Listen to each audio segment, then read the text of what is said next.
আমরা জুলাই সনদে স্বাক্ষরের অনুষ্ঠান বা যে আয়োজনটা চলতেছে সেখানে আমরা নিজেরা অংশীদার হব।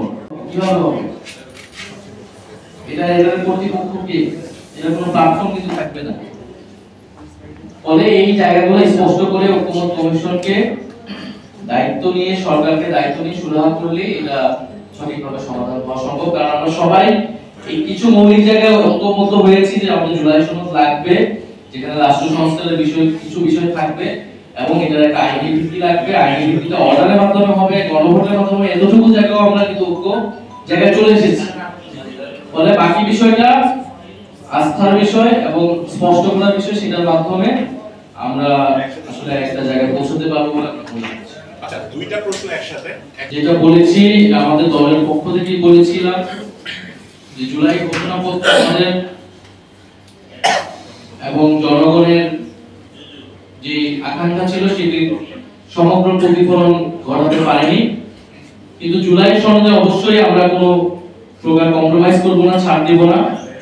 এবং এই কারণেই আমরা জুলাই সনদের বিষয়টা, তার অর্ডারের বিষয়টা স্পষ্ট হতে চাচ্ছি। তার আগে আমরা কোনো ধরনের আসলে নাটকীয়তায় অংশগ্রহণ করতে চাচ্ছি না। এবং নির্বাচন কমিশনের ব্যাপারে আমাদের এটা যে অবস্থান, যে নির্বাচন কমিশন তার নিরপেক্ষতা হারাচ্ছে। কারণ নির্বাচন কমিশনের পক্ষপাতিত্ব আমরা দেখছি, নির্বাচন কমিশন ন্যায় বিচার করছে না। আমাদের কোনো আইনি ব্যাখ্যা দেওয়া ছাড়াই, জনগণকে কোনো ব্যাখ্যা দেওয়া ছাড়াই তারা গায়ের জন্য একটা বিষয় বাস্তবায়ন করতে যাচ্ছে এবং সেটা অবশ্যই আমরা মেনে নিব। জাতীয় নাগরিক পার্টি প্রথম থেকেই, এমনকি এই রাজনৈতিক দল প্রতিষ্ঠার আগে থেকেই আমাদের সক্রিয় অংশগ্রহণ ছিল এবং গণ অভ্যুত্থানে আমাদের যে দাবি ছিল যে ফ্যাসিবাদী কাঠামোর বিলোপ এবং একটি নতুন বন্দোবস্ত প্রতিষ্ঠা, অর্থাৎ গণ অভ্যুত্থান শুধুমাত্র একটা রেজিম চেঞ্জের জন্যই, সরকার পরিবর্তনের জন্যই হয়নি, বরং একটি ফ্যাসিবাদী কাঠামোর সংস্কারের মধ্য দিয়ে একটি গণতান্ত্রিক রাষ্ট্র প্রতিষ্ঠার জন্য সেই অভিপ্রায় থেকে জনগণ রাজপথে নেমেছিল। সেই সূত্র ধরে কিন্তু আমরা বলেছি নতুন বাংলাদেশের কথা এবং সংস্কারের কথা। অর্থাৎ এই গণ অভ্যুত্থান পরবর্তী সংস্কারের দাবিটা কিন্তু এসেছে সেই জায়গা থেকে।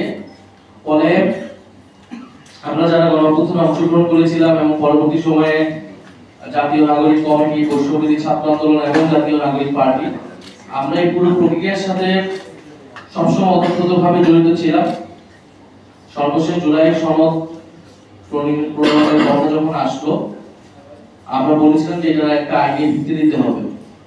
শুধুমাত্র আমরা যদি কতগুলো রাজনৈতিক দল এক জায়গায় বসে একটা দীর্ঘ আলোচনা দিয়ে কিছু বিষয়ে ঐক্যমত আসি, সেটাই যথেষ্ট না যে একটা নিশ্চয়তা আমাদেরকে দিবে যে সেই বিষয়গুলো রাজনৈতিক দলগুলো পরবর্তীতে ক্ষমতায় গেলে সেটা বাস্তবায়ন করবে।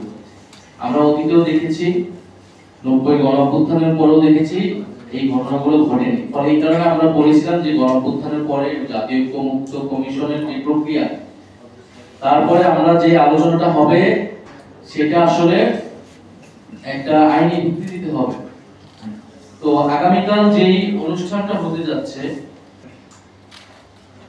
এবং আমাদেরও সেখানে একটা দাবি ছিল যে নোট অফ ডিসেন্ট থাকবে, ডকুমেন্টেশন কিন্তু গণভোটে পুরো সামগ্রিক বিষয়টাই যাবে। জনগণ যদি পক্ষে ভোট দেয় তাহলে জুলাই সনদ অনুমোদিত হবে এবং পরবর্তী সংসদ যারা একটা কনস্টিটিউটিভ পাওয়ার থাকবে তারা সেই সনদ অনুযায়ী সংবিধান সংস্কার করবে।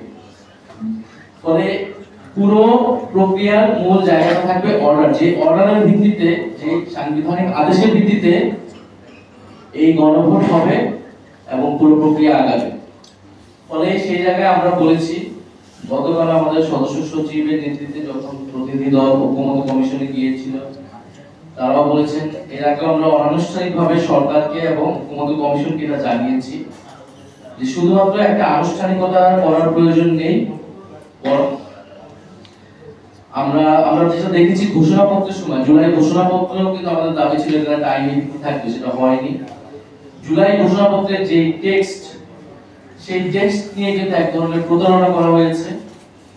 সেই টেক্সটটা আমাদেরকে দেখানো হয়নি। আগে যে অংশ দেখানো হয়েছে ঘোষণাপত্র পাঠের সময় সেটা পরিবর্তিত হয়েছিল এবং সেটা অনেক কম্প্রোমাইজ একটা ডকুমেন্ট হয়েছে। সেখানে বলা হয়েছে সংসদে এটা ঠিক হবে এবং ঐতিহাসিক ন্যারেটিভের জায়গা থেকেও অনেক কিছু আসেনি গণ অভ্যুত্থানে এবং গত 16 বছরে। এটা আমরা পরবর্তী সময় সমালোচনা করেছি। তবে আমরা আরেকটা এরকম ঘটনার সাক্ষী হতে চাই না যেটা আসলে কোনো মিনিং নাই। আমরা ওই আইনি ভিত্তি ছাড়া এবং অর্ডারের ব্যাপারে নিশ্চয়তা ছাড়া আমরা যদি সনদে স্বাক্ষর করি সেটা মূল্যহীন হবে এবং পরবর্তীতে সরকার অর্ডার আসলে কিসের প্রেক্ষিতে দিবে, কোন কি টেক্সট থাকবে সেই নিশ্চয়তা আমরা পাচ্ছি। ফলে আমরা আমাদের সদস্য সচিব যেমনটা বললেন যে আমরা সেই বিষয়টা নিশ্চিত না হওয়া পর্যন্ত